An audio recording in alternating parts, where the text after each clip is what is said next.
दत्त मंदिर मधून मूर्तीचे सोन्याचे डोळे आणि टिळक चोरी। नाणकी येथील दत्त मंदिर मधून कृष्णमूर्ती आणि दत्त मूर्तीला लावण्यात आलेले सोन्याचे 4 डोळे आणि 2 टिळक चोरांनी काढून नेले असून अंदाजे 5 ते 7 ग्रॅम बाजार भावानुसार किंमत 50 ते 60 हजार रुपयाचे आहे। ही घटना 2 सप्टेंबर रोजी उघडकीस आली। पोलीस तपास करत असल्याचे दत्त मंदिर सेवक श्रीकृष्णानंद अमृते यांनी आमच्या न्यूज चॅनलवर बोलत होते। ब्युरो रिपोर्टर संपादक अशोक गायकवाड, नाणकी। दंडवत प्रणाम।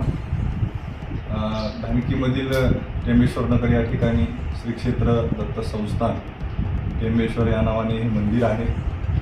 या मंदिरामध्ये मी सेवक म्हणून श्री कृष्णानंद मुनी अमृते महानुभाव गेल्या बऱ्याच वर्षापासून या ठिकाणी असतो।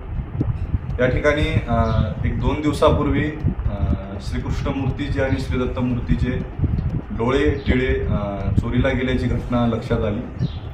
साधारण सकाळी 11 वाजता अभिषेक असतो, दुपारी 12 वाजता आरती असते।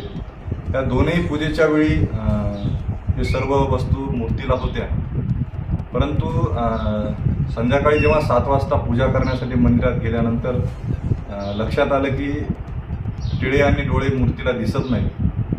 मग शहानिशा करण्यासाठी इकडं तिकडं पाहिल्यानंतर, विचारपूस केल्यानंतर बाकीच्या सेवेकऱ्यांना, तेव्हा लक्षात आलं की हे जे टिळे डोळे आहेत ते काढून नेलेले आहेत, म्हणजे कदाचित चोरीला गेलेले आहेत। असं लक्षात आल्यानंतर इतर ठिकाणी चौकशी केली, कुणी आलं होतं का, गेलं होतं का। काही ठिकाणी संशय होता, तिथे जाऊन विचारपूस केली, परंतु अद्यापही आपल्याला त्याची काही खबर लागलेली नाही। पोलीस चौकीलाही त्या दिवशी फोन केला होता, पोलीस चौकीची गाडी येऊन पाहणी करून गेली, चौकशी करून गेली। दुसऱ्या दिवशी चौकशी करण्याचा प्रयत्न केला, परंतु ते काही आपल्याला अजून सापडलेलं नाही आहे। ज्यांनी कोणी हे नेलं असेल किंवा घेतलं असेल त्यांनी आणून द्यावं, किंवा मग अशा प्रकारच्या घटना घडणं मंदिरच्या ठिकाणी हे काही योग्य नाही। अंदाजे किती ग्रामाचं होतं ते? हे साधारण 4 डोळे 2 टिळे 5-7 ग्रॅमच्या जवळपास असायला पाहिजे।